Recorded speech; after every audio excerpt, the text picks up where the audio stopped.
ಬಳಪ ಹಿಡಿದ ಭಗವಂತ ಇರುತ್ತಾನೆ ನಮ ಸುತ್ತ ಅವತಾರ ನಾನಾ ರೂಪವೋ ಹಣೆ ಬರಹ ತಿದ್ದಿ ಬರೆಯಲು ಕತ್ತಲೆಯಿಂದ ಬಂತ ನಮ್ಮ ಕೈಯ ಹಿಡಿಯುತ್ತ ಕರೆದೊಯ್ದ ಬೆಳಕು ತೋರಲು ಭಯವಾಗಿ ಗದರೋದು ನಮ್ಮ ಬೆಳೆಸಲು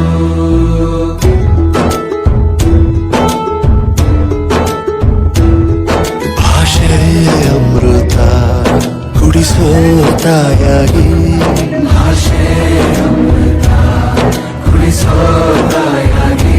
ಭವಿಷ್ಯ ಬರೆವಂತ ತಂದೇನೋ ಆಗಿ